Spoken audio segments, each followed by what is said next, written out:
Brother का है, इसके ब्रदर हैं तो वो थोड़े अवेलेबल, तो ये आए हैं। तो यहाँ ये लीची भी हाँ जी। तो पानी का है बोर पर कोई आपका? बोर जो तो आप नहीं करना, बोर दे देंगे। नहीं बोर मांग रहे हैं ये तो मांग ली थी आप करो, बोर भी कर दो। ठीक है, ये तो बोल ही रहे थे मुझे। वो समझो हो गया सेंक्शन, आप लगा लो बस। ठीक हमने इमीडिएटली कर रहे हैं, उसमें कोई यही टाइम है बोर निकालने का। एक सर इसके साथ ही 10 कनाल का हमने रिवाइज्ड में आइडेंटिफाई किया है। ये है हमारे सर, आइए राकेश जी। तो ये इन्होंने लगाना है, इनको एडवांस बोर हमने दे दिया हुआ। बड़ा अच्छा दिया। तो अब वो फर्म जैसे आएगी ना तो बस इनका वो काम शुरू करवाना है हमने। इसके आगे एक और हमारा लीजिए, ये पूरी बेल्ट हमारी हॉर्टिकल्चर बेल्ट बन गई है। तो आप कराओ जी, बोर करो। ठीक कराओ जी। ये देहरादून का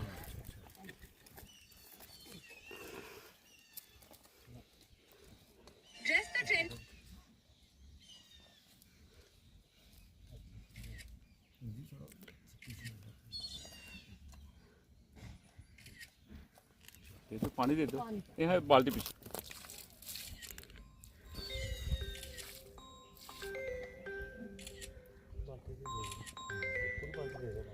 ना ये भी एक और भी है, वो भी लगा लो।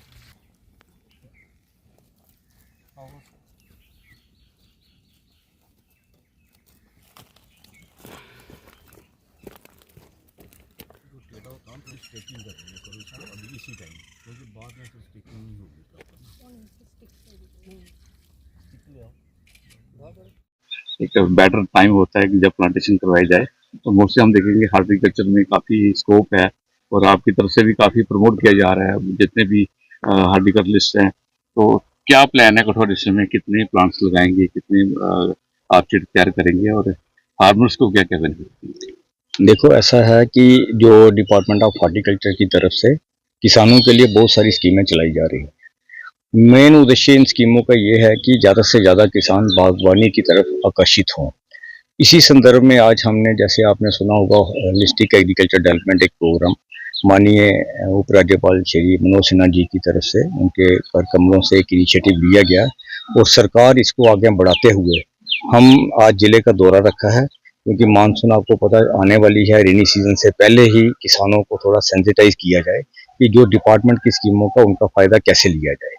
इसी संदर्भ में मैं बताना चाहूँगा, जैसे हमारा हाई डेंसिटी का एक गवर्नर साहब ने बड़ा इस पे जोर दिया है और सरकार का एक उद्देश्य है कि हाई डेंसिटी प्लांटेशन की तरफ लोग ज़्यादा से ज़्यादा जुड़े।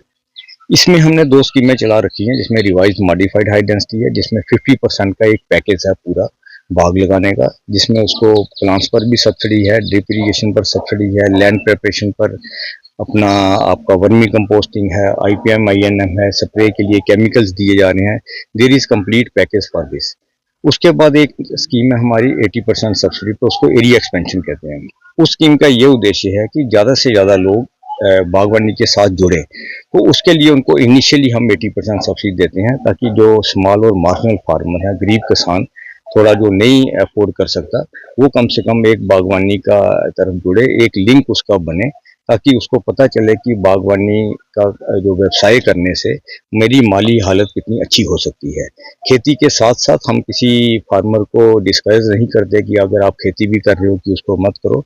वो खेती के साथ साथ पौधे भी लगा सकता है और पानी के साधन के लिए भी सरकार उनको बोरवेल दे रही है। अगर डी बोरवेल भी दे रही है, उसमें शैलो बोरवेल्स की भी स्कीम है, जियो टैंक्स हैं और माइक्रो इरीगेशन में अलग अलग स्कीमें हैं, ताकि जब बाग बन जाए किसान का तो वो बीच में कोई सब्जियां, कोई और किस्म की खेती बाड़ी जो फॉडर वगैरह वो लगा सकता है। तो इसमें जिसकी सिफारिश की जा रही है मोस्टली हमारी जो लीची है, सिट्रस है, किस प्रकार के? देखो अभी आपने देखा होगा, हमने जम्मू संभाग में एक लीची फेस्टिवल किया था और लोग काफ़ी उससे आकर्षित हुए थे। और आपको बताते चले हम कि एक कनाल में कम से कम 60-70 हज़ार का फ़ायदा किसानों को हो रहा है। और उसी चीज़ से हमने एक मुआहदा किया कि हम कम से कम लीची को लेके प्रमोट करने के लिए आगे आए। और उसके साथ साथ अगर जैसी किसानों की डिमांड रहती है, कोई आम के लिए डिमांड करता है, सिट्रस के लिए डिमांड करता है, या कोई और क्रॉप गावा शावा कोई और किसी डिमांड करता है, तो उसी तरीके से हम उसका बाग प्रमोट करेंगे। तो मोटर जोड़ने का टारगेट है, क्योंकि ये सीजन है काफ़ी, इसमें हेल्दी सीजन भी रहता है और फ्रूटफुल भी रहता है, तो कितना टारगेट रहेगा? देखो, इनिशियली तो हमने 50 हेक्टेयर तक मान के चल रहे हैं। चीफ हॉर्टिकल्चर अफसर को हमने बोला है कि मिनिमम 50 हेक्टेयर करना है, और कोशिश हमारी यही रहेगी कि क्लस्टर्स बने, फार्मर ऑर्गेनाइजेशन के क्लस्टर्स बने। जैसे आपको पता, केंद्रीय सरकार का भी यही दबाव है कि क्लस्टर फार्मिंग हो, तो हम क्लस्टर हॉर्टिकल्चर की तरफ जोर दे रहे हैं, क्योंकि जिससे कि मार्केटिंग की समस्या ना रहे,